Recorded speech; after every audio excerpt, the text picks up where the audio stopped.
Searching for a job opportunity or having trouble finding one due to COVID? Does your resume keep on getting rejected? Do you want a job for your skills and your talent? Now you don't need to be dependent on your college, degree, experience or a great network. Relevel offers 1,000 plus job positions in 50 plus companies like Upgrad, Razorpay, Cred, Urban Company and many more. What if I tell you there is a platform to cater all your needs? Relevel by Unacademy. It's completely online and you can give the test from the comfort of your home. Anyone above the age of 18 with a work experience of 0 to 3 years, irrespective of degree, can give the test. You can register for business, front-end and back-end development test paying a nominal fee of Rs 19.99.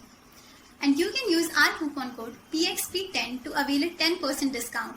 And did I tell you the fee is completely refundable once you get a job through Relevel. The score comes within 24 hours and then you can build your candidate profile and showcase your skills. And that's it. The companies will reach out to you. I hope this video will help you to find your dream job. All the best.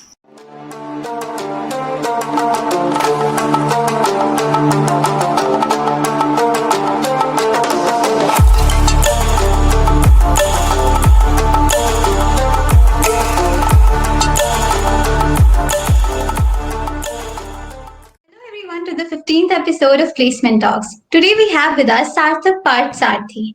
So it's really great to have you here today. Can we start with your introduction first? Hi everyone. I'm Sarthak. I'm in my fourth year.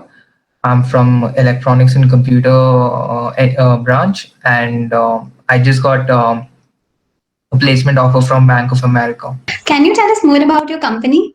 Okay. So, Bank of America is an American multinational investment bank, which is situated in the States. So, the main thing that while I was reading about the company, I came across its history, which I found very interesting. Because when it initially started, it started as Bank of Italy, which was founded by an Italian immigrant who provided services to the immigrants who generally faced service discrimination from various banks. So in today's time, I think it is one of the it is on the top in terms of assets holding when compared to the other banks such as Wells Fargo and JP Morgan Chase and the other few banks. Congratulations, this sounds really nice. Can you tell us more about the application and the selection process of Bank of America?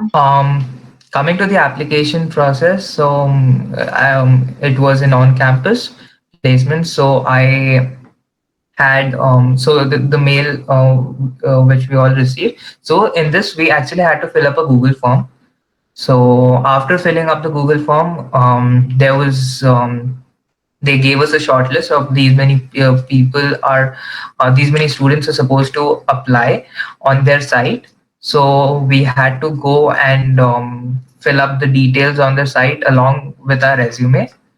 And after all that thing is done, we received individual mail regarding the exam for the company.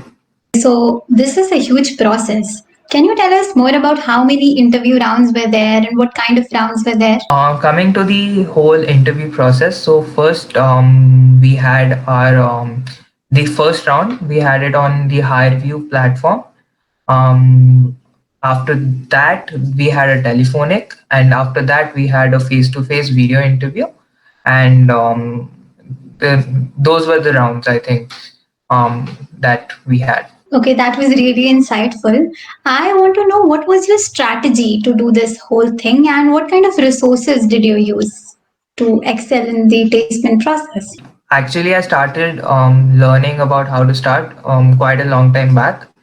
I think probably in the starting of my initial fourth year. So I was looking at various videos. Obviously on YouTube, there's tons of content. Just type how to prepare, or the best materials. We often go around finding the one thing that we just take and use. So after that I realized it is very person to person dependent. You can't actually rely on one particular thing for everything. So obviously, there's that one site which is a savior, Geeks for Geeks, where you almost find everything. And apart from that, there are other sites such as Interview Bit, which has a topic wise questions, so it really helps to keep a track of it also. So it gives you kind of confidence where when you're coding. And for aptitude, I just search for the topics, or just looked, okay, what are the main things that are being asked commonly, and then got to know which topics which I need to perfect. It's not like I went through the entire thing, but I worked upon few topics which I felt that I wasn't strong. Those were some really, really great points. So, we all know the technical part of the interview is mostly the most important and the most tough part. So, can you tell us more about how your coding rounds were and what kind of questions and what kind of topics were important? Coming to the coding round, it was the first round which I said on the Highview platform. So talking about that, we had I guess 5 questions, out of which two were coding rounds. One question was explaining the logic behind the code that you wrote, and the rest two were a generic generic HR question, you can say.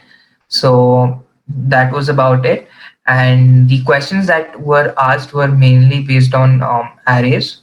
The two questions were mainly based on arrays, and they were pretty I think they were pretty straightforward if you know the concept. Really appreciate the insights that you gave us. And now I want you to tell us how a person can make the perfect resume, because to grab this opportunity, it's really important to have the perfect resume at this time. So, what are your suggestions on resume?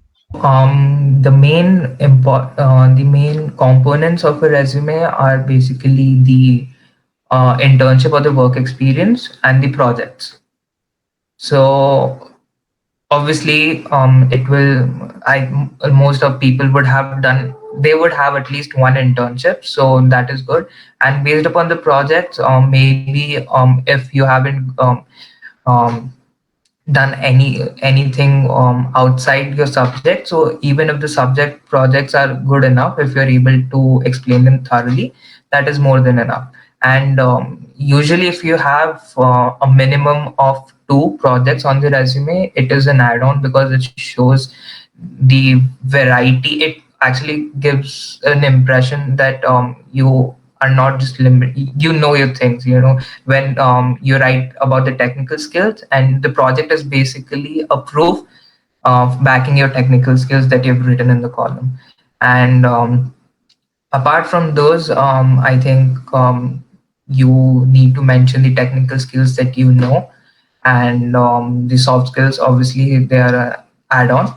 And these are the main headlines, or the headings to be precise, that is in the resume. And apart from that, you can also mention about few of your achievements, interests, and extracurricular activities that you have done in the college.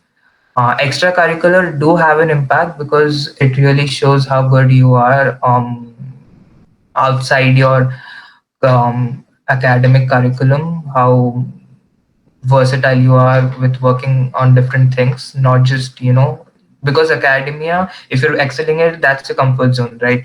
So if you're able to do that plus the extracurricular, so it really gives a nice impression of yours. As you just said, extracurricular is very important. That brings me to my next question.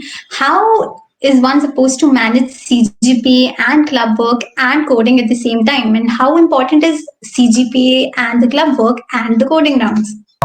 First, I'll talk about the extracurricular. So it's when you write about certain things, they're not looking, okay, fine, you have worked in an actor, so we'll take you. or you have worked in this XYZ club, or any club. It's not the club name matters. What matters is what you learn while working in a club, which I think remains same throughout. You get to know how to work in a group of 5 to 6 people. You get to know how to talk to your seniors. You get to know how to interact with your peers, because while working in a team or any organization, you can't there's you need to follow some sort of etiquettes, right? So those etiquettes, I think, are really brushed when you're working in a club. And so while picking up a club, pick something that suits you. Obviously, it's any club is fine, because at the end of the day, it is the skill that you are gaining is mattering, not the club's name, or what sort of work is going on. So any sort of club is fine. And and also you are willing to be part of it. Just don't join a club because you know you want to build this thing on the resume. And if you are not someone who's interested in the clubs, I would suggest that you participate in hackathons, because the hackathons are really something that actually adds on a value to your resume. Because apart from projects and skills, apart from projects and the internships that you have done, the next thing that they come looking for is hackathons. How many hackathons have you participated? And talking about balancing everything out, so obviously academics is really important. Maintaining a good CG is very important in the initial time of the placement, because as the placement starts, what happens is, in the initial months, the first, second, or third, maybe, the companies that come, they usually shortlist people based upon the CG, like 9 and above. Okay, you guys come.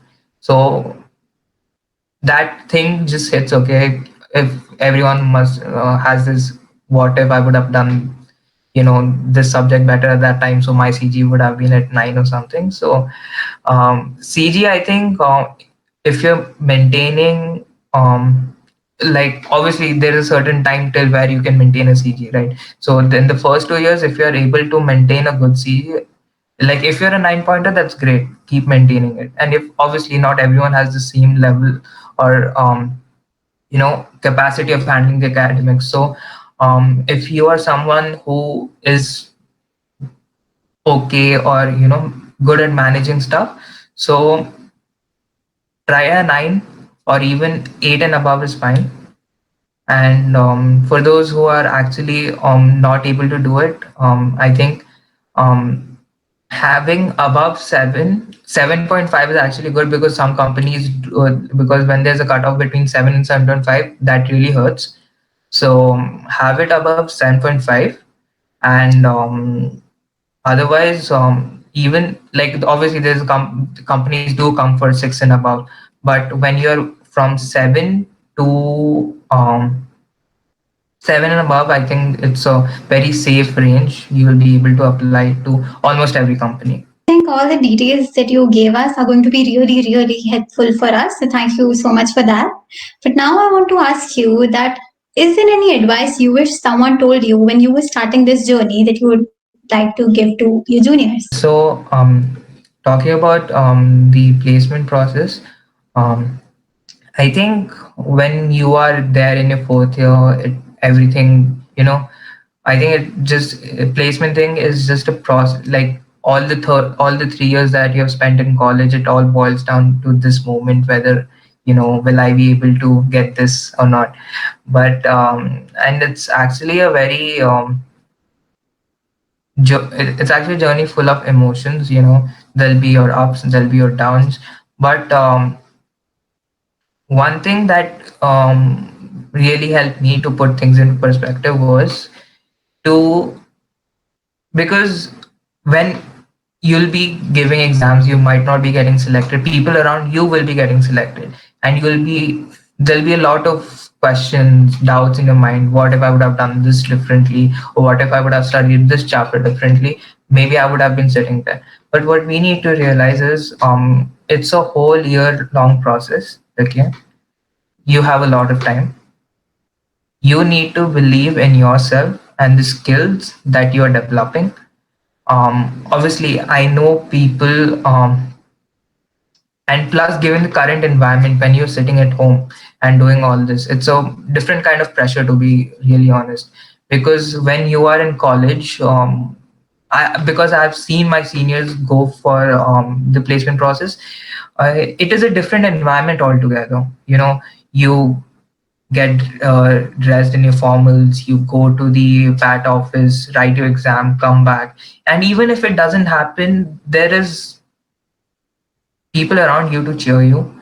Okay, like there, it's a very different environment. You won't feel like, obviously I can't comment because I wasn't there in that while I was giving, but from for me, I think that was an environment where it was okay. But like the pressure is still there, but I don't think so that pressure is different. And this pressure at home, because there's obviously constantly your parents asking, okay, you gave the exam, what happened? Oh, you didn't get selected. Because when you give 10 exams and you straight don't make it through 10, it really puts a big question mark.